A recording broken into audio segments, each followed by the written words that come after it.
তো বন্ধুরা কেমন আছো তোমরা? আজকে তোমাদের সকাল 7টা মানে আমার রাত 2টোর সময় ঘুম ভাঙিয়ে চলে এসেছি।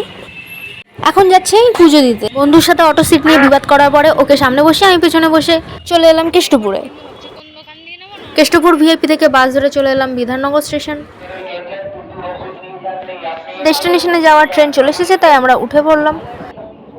তোমরা গেস করো যে আমরা এখান থেকে ঠিক কোথায় যেতে পারি। আর এই দেখো আমরা চলে এসেছি আমাদের ডেস্টিনেশনে, দক্ষিণেশ্বরে মা ভবতারিণীর পুজো দিতে। আমরা এখানে প্রায়শই এসে থাকি, কিন্তু এই যে কথা আছে না, মা না ডাকলে আসা যায় না, গত 1 বছর ধরে আমার এখানে আসা হয়নি।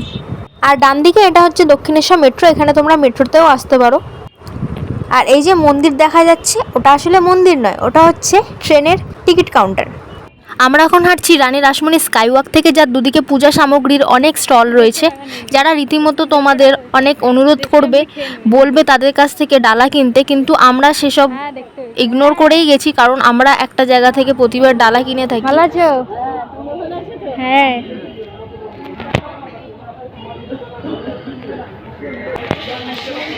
একুশের কোনটা গো? হ্যাঁ? 21-এর কোনটা? হ্যাঁ 21-এর আমাকে একটা দাও। আর 51টায় একটা এই সুতো দিয়ে। মন্দিরের ভেতরে ব্যাগ, জুতো, ক্যামেরা, ফোন কোনো কিছু অ্যালাউ নেই, তাই আমি সব কিছু এখানে রেখে শুধু পার্স আর এই ডালাটা নিয়ে মন্দিরে চলে যাব। পুজো দেওয়া আমাদের হয়ে গেছে। আমরা পুজো দিয়ে এসে এখান থেকে ঠাকুমার কাছ থেকে একটা মিষ্টি আর জল নিজেদের ব্যাগ, জুতো, ফোন সমস্ত কিছু নিয়ে আবার মন্দিরের দিকে যাচ্ছি। মন্দিরটা একটু ক্যাপচার করে তুলবো তোমাদের জন্য। ভাই এখান থেকে হাতে পড়ার জন্য এই ঢাকাটা নিয়ে নিল। দেন আমরা স্কাইওয়াক থেকে নিচে চলে এলাম। আর এটা দেখতে পাচ্ছ, এটা হচ্ছে দক্ষিণেশ্বর মন্দিরের এন্ট্রান্স। আর ডান দিকে এটা ফুড প্লাজা। ফুড প্লাজার উপরে দেখো রামকৃষ্ণ দেবের একটা বিশাল ছবি দেওয়া রয়েছে। আমরা যাবো বাদিকে মেন মন্দিরে, সোজা তো নিয়ে যেতে পারবো না, ক্যামেরা অ্যালাউ নেই। এখানেও ক্যামেরা অ্যালাউ নেই, তবে এটা ব্যাক সাইড যেহেতু, তাই অতটা চাপ না নিয়ে আমি চলে গেলাম। আর এই দেখো, এটা হচ্ছে দক্ষিণেশ্বর মন্দির।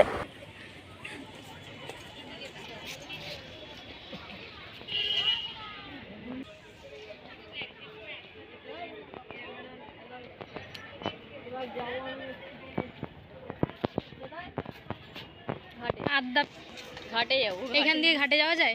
হ্যাঁ, ওই তো ওই দিকটা দিয়ে বেরোবো। কি সব বলছে? গলি থেকে গিয়ে বাদিকেই মন্দিরে পুজো দেওয়ার লাইন শুরু হয়, সেই জন্য আমরা ডান দিকে চলে যাব।